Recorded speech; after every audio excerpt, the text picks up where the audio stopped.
Hello বন্ধুরা, কেমন আছেন আপনারা সবাই? আশা করি সবাই ভালো আছেন। তো আপনাদের ভালোবাসায় আমি ভালো আছি। বেশ কিছুদিন আগে জেন জেড জেনারেশন সম্পর্কে একটা ভিডিও দিয়েছিলাম। ভিডিওটি টাইটেলটা এখন মনে পড়তেছে না, বেশ কয়েকদিন হলো। আজকে আবার এই জেন জেড জেনারেশন সম্পর্কিত একটা ভিডিও দেখব। ভিডিওটি আসলে খুবই ইন্টারেস্টিং। এই যে জেন জেড একটা জেনারেশন 1997 থেকে শুরু করে বর্তমান পর্যন্ত যারা জন্মগ্রহণ করেছেন তাদেরকে মূলত জেন জেড এই জেনারেশনের মধ্যেই অন্তর্ভুক্ত করা হয়।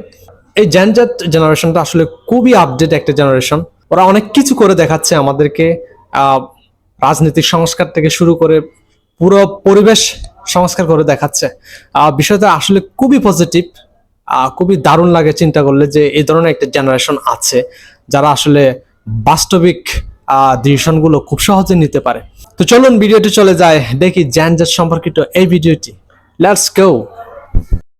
আমি এখানে থাকবো, এখান থেকে আমাকে কেউ সরাতে পারবে না। আপু কল দিছিল, আপু কল দেওয়ার পর বলতেছে যে তোর আর ফোন দেওয়া হবে না। আমাকে কল দেওয়া হয়েছিল, আম্মু বলতেছে তোর তুই তাড়াতাড়ি দেখেন, বয়স কিন্তু কম কিন্তু সাহস কিন্তু প্রচুর।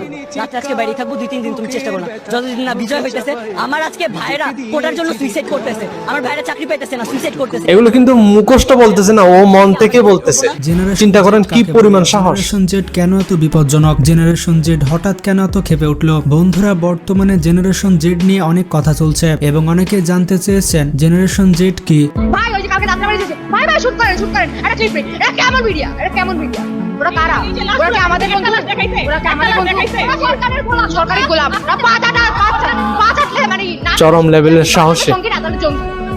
কি পরিমাণ সাহস থাকলে মনের মধ্যে এবং জেনারেশন ক্যামেরার সামনে এই ধরনের আপনারা প্রতিবাদী স্ট্রং ভাবে বলা যায়। জেনারেশন জেড কতটা বিপজ্জনক। শেখ হাসিনার 15 বছরের রাজত্ব তারা 15 দিনেই শেষ করে দিয়েছে। তাদের এই রকম ভয়ঙ্কর রূপ এর আগে বাংলাদেশের মানুষ খুবই কম দেখেছে। একদম একদম যে জেনারেশন জেড এভাবে জেগে উঠবে। 80s জেনারেশন, 90s জেনারেশন, আর এখন এসেছে জেনারেশন জেড বা অনেকেই বলে থাকে Gen Z. Basically generation Z বলতে তাদেরকে বোঝায় যারা 1997 সাল থেকে 2012 সালের মধ্যে জন্মগ্রহণ করেছে।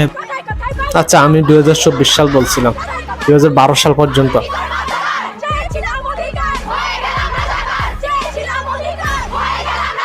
তারা সোশ্যাল মিডিয়া আর ইন্টারনেট দিয়ে তাদের জীবন চালায়। তাদের কোনো ব্যারিয়ার নেই, তারা কোনো একটি দেশের সিটিজেন নয়, তারা হচ্ছে গ্লোবাল সিটিজেন। দেশের সীমানা তাদেরকে আটকায় না। আপনি টিভিতে যা খুশি দেখেন তাতে কোনোই লাভ নেই, কারণ জেনারেশন জেড টিভি দেখেই না। এই কারণে তারা স্বাধীন এবং স্বশিক্ষিত। তাদের লার্নিং সোর্স তারা নিজেরাই। শেয়ারিং বেসিসে একজন আরেকজনের কাছ থেকে সবকিছু শিখে থাকে এবং পাশে থাকে। এই কারণে 10 মিনিটস স্কুলের মতো প্রতিষ্ঠান এতটা বেশি জনপ্রিয়। তারা তাদের মতোই কারো কাছ থেকে শিখতে চায় এবং খুবই দ্রুতই সবকিছু শিখতে চায়। তারা মাত্র 10 মিনিটেই সবকিছু শিখতে চায়।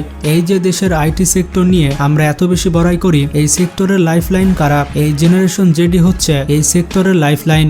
আমাদের দেশের শিক্ষা প্রতিষ্ঠানে কি এগুলো শেখানো হয় না? আমাদের শিক্ষা প্রতিষ্ঠানে এগুলো শেখানো হয় না। আমাদের শুধুমাত্র লাইন বাই লাইন মুখস্থ করানো হয়। আর খাতায় যে বেশি ঢেলে আসতে পারবে সেই হচ্ছে বুদ্ধিমান। যদি তাই হয় তাহলে এরা শিখলো কিভাবে? আসলে তারা নিজে নিজে শিখেছে। মাসে লক্ষ লক্ষ টাকা আয় করছে তাদের স্বশিক্ষা দিয়ে, যা অনেক পুরনো প্রজন্মের মানুষের কাছে একেবারে কল্পনাধীন। তাই এখনো আমরা প্রাগৈতিহাসিক শিক্ষা প্রতিষ্ঠানের গর্ব নিয়ে বড়াই করতে থাকি। স্বশিক্ষা এবং স্বনির্ভরতা, এই দুইটি জিনিসের কারণে জেনারেশন জেড এর আত্মমর্যাদা প্রচন্ড রকমের। আপনি জাস্ট তাদেরকে অপমান করতে পারেন না পূর্ববর্তী জেনারেশনের মতো। তাদেরকে আপনি চাইলে রাজাকার বলতে পারেন না। শেখ হাসিনা রাজাকার বলার কারণে তার কি অবস্থা হয়েছে তা আপনারা দেখতে পাচ্ছেন। আমরা কেন হল ছাড়বো? আমরা স্বায়ত্তশাসিত প্রতিষ্ঠানের স্টুডেন্ট।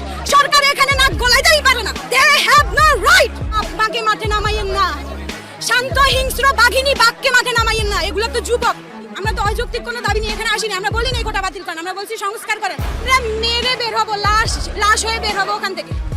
আমরা লাশ হয়ে বের হবো ওখান থেকে। তারা 25 লাখ টাকা ঘুষ দিয়ে 15,000 ডেঞ্জারাস ওয়ার্ড বাইর হয় মুখ থেকে। তারা বাবা মায়ের কাছ থেকে সিরিয়াস একটা জেনারেশন নিয়ে সেটি বছর শেষে কোটি টাকায় রূপান্তর করতে চায়। 90 দশকের কোনো মানুষকে রাস্তার পাশে খাবার বিক্রি করতে দেখেছেন? কিন্তু জেনারেশন জেডকে আপনি বেশিরভাগই দেখতে পাবেন এরা বসে থাকে না। 90 দশকের মানুষের মতো তারা কোনো কাজকে ছোট করে দেখে না। জেনারেশন জেড এর উল্লেখযোগ্য বৈশিষ্ট্যের মধ্যে সব থেকে সেরা বৈশিষ্ট্য হচ্ছে তারা একেবারে ডিরেক্ট। তারা যা চায় সরাসরি বলে দেয়। তারা যা করতে চায় সরাসরি করবে, কোনো রকম সময় নষ্ট করে না। ঘোরানো পেঁচানো ডিপ্লোমেসিতে তারা অনেক বিরক্ত হয়। এই কারণে শেখ হাসিনা তাদেরকে পেঁচাতে চেয়েছিল, পরে নিজেই প্যাচে পড়ে গিয়েছে।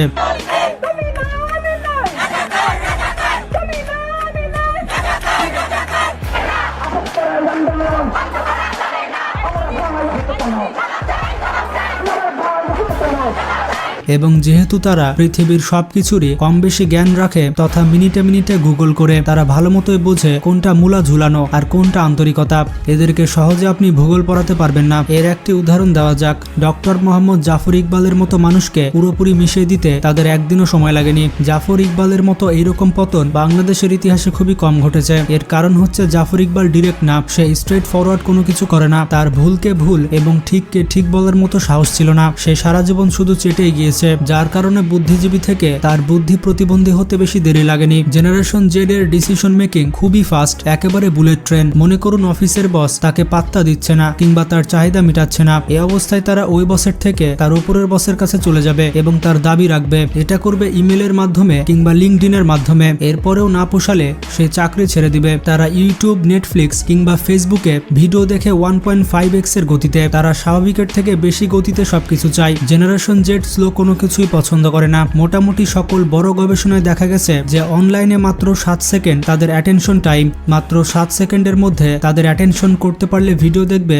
আর নয়তো ভিডিও দেখবে না। এটা শুধু ভিডিওর ক্ষেত্রেই নয়, অনলাইনে যে কোনো জিনিসের ক্ষেত্রে। তো এই হচ্ছে জেনারেশন জেড। জেনারেশনের গ্যাপ অস্বীকার করা যায় না। আমাদের দাদাদের সাথে আমাদের বাবাদের মিলতো না, আমাদের বাবাদের চিন্তার সাথে আমাদের আবার মিল খায় না, আবার আমাদের চিন্তা ভাবনার সাথে আমাদের ছেলেদের মিলবে না, এটা স্বাভাবিক। তো জেনারেশন গ্যাপকে মেনে নিয়েই আমাদের সামনে এগোতে হবে। আশা করি জেনারেশন জেড সম্পর্কে জানতে পেরেছেন।